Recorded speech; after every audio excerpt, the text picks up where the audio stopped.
Pelajaran 29, Intuisi dan Ide EASI.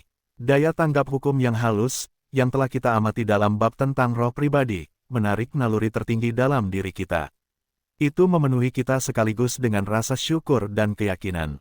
Kami menyadari bahwa tidak ada hal baik yang akan Dia tahan dari mereka yang berjalan dengan lurus, dan bahwa jika kita mau menempatkan diri kita di bawah bimbingan roh, Dia akan mengajari kita segala hal dan membimbing kita di jalan kebenaran.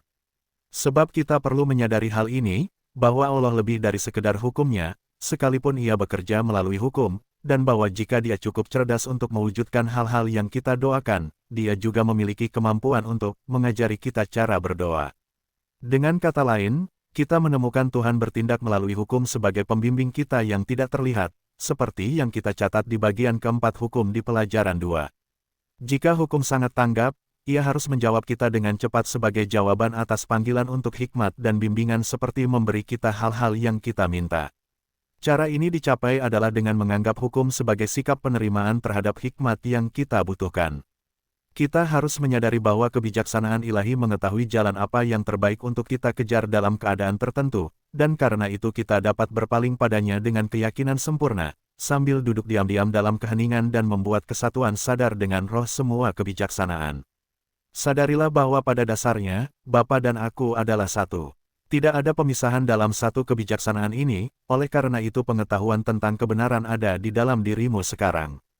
Sama seperti Bapa memiliki hidup di dalam dirinya sendiri, demikian juga Dia memberikannya kepada anak untuk memiliki hidup di dalam dirinya sendiri. Hidup ini adalah kecerdasan ilahi dalam diri Anda, universal dan mengetahui semua hal khusus dari kasus yang dimaksud.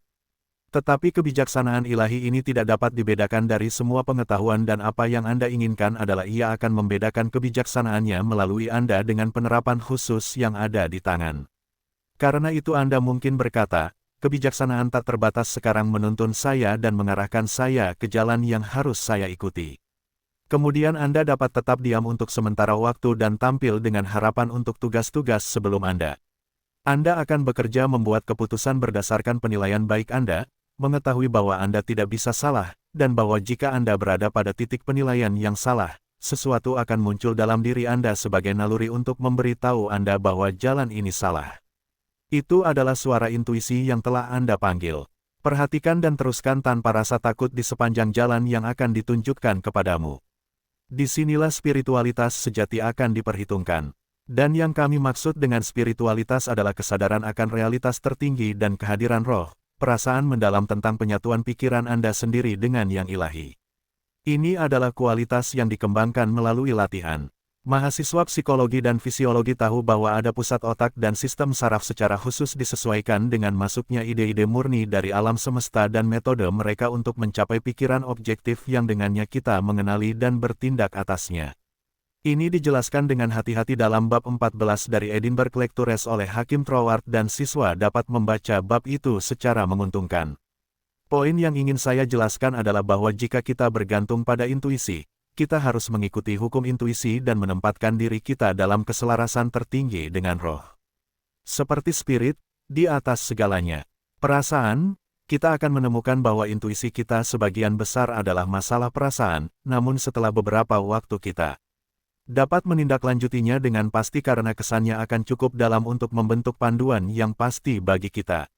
Pada saat yang sama kita harus yakin intuisi dan kesan belaka tidak dikacaukan dalam pikiran kita. Banyak orang terus-menerus mendapatkan kesan yang hanyalah pikiran gelandangan dari pikiran lain, konsep ras, atau ketakutan dan pikiran serupa yang muncul dari bawah sadar di mana mereka telah tertanam. Sejumlah besar orang mendapatkan impresi ini sebagai pengalaman psikis dan harus dijaga dengan hati-hati, karena seringkali membawa ketidakharmonisan dan lebih buruk. Kriteria yang baik untuk diikuti adalah apakah kesan itu langsung sejalan dengan pedoman yang telah kita cari. Jika tidak, itu mungkin bukan intuisi. Sekali lagi, kita harus berusaha mencatat kesan pertama sebagai yang paling bisa diandalkan. Kami sering bertemu orang-orang yang pada pendekatan pertama tidak menarik bagi kami. Nanti kita bisa mengatasi perasaan ini, tapi ada saatnya kita kesan pertama terbukti benar. Alasannya adalah bahwa diri subjektif jauh lebih mudah dipengaruhi daripada diri objektif dan berhubungan dengan bidang pengetahuan yang lebih luas. Banyak yang telah menemukan bahwa setelah tidur di malam hari merupakan praktik yang berharga untuk menyatakan bahwa mereka akan menerima arahan dari kebijaksanaan tak terbatas di sepanjang garis tertentu. Kemudian, saat bangun, mereka mencatat pemikiran pertama mereka tentang masalah yang ada di tangan dan menemukan bahwa jika mereka mengikuti intuisi yang diberikan maka mereka tidak salah. Saya selalu menemukan ini benar dalam pengalaman saya sendiri, bahwa jika saya mencari arahan untuk pensiun dan kemudian bertindak berdasarkan penilaian saya pada waktu yang dibutuhkan oleh bisnis, urusan saya selalu berjalan dengan baik. Dalam hubungan ini orang mungkin membaca dengan baik kisah tentang intuisi Yesus dan cerita tentang Brother Lawrence, orang suci abad pertengahan. Membuat ide, intuisi juga dapat diikuti dalam hal penting lainnya, dan itu terkait dengan pembentukan ide atau konsep yang ingin kita wujudkan melalui aktivitas hukum. Kita telah belajar bahwa hukum bekerja berdasarkan model, ide, atau gambaran yang kita refleksikan ke dalamnya.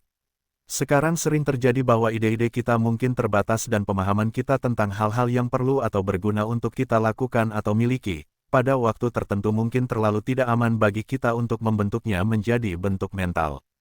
Dalam hal demikian, kita harus menyadari bahwa jika kita tidak mengetahui hal yang terbaik untuk dilakukan miliki, ada roh dalam diri kita yang tahu, dan karena itu kita dapat bergantung padanya. Dalam hubungan ini saya menghimbau para siswa untuk mempelajari buku saya, Being and Becoming, yang secara lengkap menjelaskan prinsip ini. Di sini cukup untuk mengatakan bahwa jika motif kita tinggi dan murni dan keyakinan kita teguh, kita tidak perlu memiliki citra yang sempurna sejauh menyangkut pikiran objektif. Ada pikiran di dalam diri kita yang mengetahui apa yang terbaik dan pikiran ini dapat berpegang pada hukum gagasan tentang apa yang kita inginkan, kemudian intuisi dan pikiran kreatif sama-sama bekerja pada masalah kita untuk menghasilkan apa yang terbaik bagi kita. Ini bukan sekadar perkataan, terjadilah kehendakmu, baik itu milikku atau bukan. Ini bukan sekadar ketenangan dan membiarkan segala sesuatu berlalu. Hal lain dari itu mengharapkan sesuatu terjadi di sepanjang garis yang pasti untuk Anda sebaik mungkin. Anda mungkin tidak tahu bentuknya, barang yang diinginkan akan diambil, tetapi sekarang Anda memiliki gagasan yang pasti. Anda menyadari bahwa roh itu sendiri adalah ide dan apa yang Anda inginkan adalah ide yang diwujudkan, dan seringkali, ketika Anda melakukan demonstrasi, Anda menemukan roh itu, yang tahu apa yang kamu butuhkan sebelum kamu memilikinya, telah mewujudkan ide tersebut dalam jawaban atas kesadaran Anda meskipun itu mengambil bentuk yang berbeda dari yang Anda perkirakan. Kita juga tidak perlu takut untuk mempercayakan kebaikan yang kita inginkan kepada hukum. Kecerdasan tak terbatas akan mengerjakannya untuk menghasilkannya dalam bentuk terbaik. Spirit itu sendiri bersifat formatif, itu adalah kekuatan yang mengandung alam semesta, memimpikannya sekuntum mawar, dan memikirkan manusia ke dalam bentuk. Itu tidak memiliki pola untuk pencetakan, ide-idenya menjadi bentuk. Tapi ia tahu bagaimana mewujudkannya, dan, karena itu kreatif selamanya, itu akan mewujudkan ide Anda apakah itu penemuan yang belum pernah dikandung orang lain, melodi yang belum pernah dinyanyikan sebelumnya, atau motif dalam seni yang belum pernah dihembuskan ke dalam keindahan warna. Di sini kejeniusan memiliki incubusnya, semua penemuan adalah kelahirannya, semua seni adalah inspirasinya, semua kebijaksanaan adalah sumbernya. Berani untuk memulai di lautan kehidupan yang belum dipetakan, karena di dalam diri Anda, pilot hebat, petualang hebat, penyair hebat, penemu hebat, musisi hebat, artis hebat membuat pencarian hebatnya untuk pengalaman individu. Kejeniusan muncul dari jiwa yang berani minum di mata air inspirasi di taman Tuhan. Jadi roh membantu kita untuk memahami dan melahirkan yang tertinggi yang dapat kita inginkan. Itu memberi kita, di atas semua yang kita minta atau pikirkan. Realisasi, saya sekarang percaya pada kekuatan batin roh yang bekerja melalui saya. Saya percaya pada kebijaksanaan batin. Kebijaksanaan ini bukan milikku, juga bukan kecerdasan yang terpisah dariku, itu adalah Tuhan di dalam diriku. Saya percaya pada penerangan ilahi dari jiwa saya sendiri di mana saya menyatu dengan Bapa. Jika saya belum tahu secara objektif, ada yang tahu dalam diri saya. Sekarang bawa perasaan Anda tentang kebenaran ini ke titik tertinggi dan kemudian katakan, saya menginginkan dan akan menerima bimbingan di sepanjang garis ini. Saya akan diberi tahu jalan apa yang terbaik untuk saya ikuti. Kemudian beristirahat dengan tenang menunggu sesuatu akan terjadi yang akan memungkinkan Anda untuk membuat pilihan dari hal yang benar. Kemudian lakukan pekerjaan harian Anda dengan iman yang sempurna bahwa pada waktu yang tepat Roh akan menunjukkan kepada Anda apa yang harus dilakukan dan membimbing Anda ke dalam hal-hal yang terbaik. Jika Anda telah melanjutkan dengan cara yang benar, Anda akan menemukan bahwa Anda sekarang akan mengetahui di dalam hati Anda bahwa ini adalah hal yang harus Anda lakukan atau miliki. Setelah diinstruksikan tentang jalan terbaik untuk diikuti atau hal terbaik untuk dimiliki, pergi bekerja untuk mewujudkannya dengan cara yang sama seperti kesadaran lainnya. Ketika datang ke demonstrasi kesehatan, penyembuh akan menyadari bahwa kita tidak perlu tahu bagaimana organ dalam akan terlihat, atau apa bentuknya. Ada di dalam diri kita yang tahu, dan jika kita berpegang secara mental pada kesempurnaan dalam berpikir, setiap organ tubuh akan menjawab dengan korespondensi dalam bentuk. Dalam mewujudkan kemakmuran, aturan yang sama akan berlaku. Oleh karena itu nyatakan keyakinan Anda pada kecerdasan sempurna dari hukum, kemukakan ide dalam pikiran dan kemudian biarkan kecerdasan tertinggi dalam diri Anda menemukan cara terbaik untuk mencapainya untuk Anda. Pikiran dalam diri Anda yang merumuskan dan pikiran yang mengeksekusi adalah satu, dan dengan demikian pikiran harus menjadi hal, atau kata-kata Anda menjadi daging. Saya sadar akan aktivitas kreatif kecerdasan ilahi yang bertindak untuk saya sepanjang garis ini dan saya berterima kasih bahwa hal itu dilakukan kepada saya bahkan seperti yang saya kehendaki.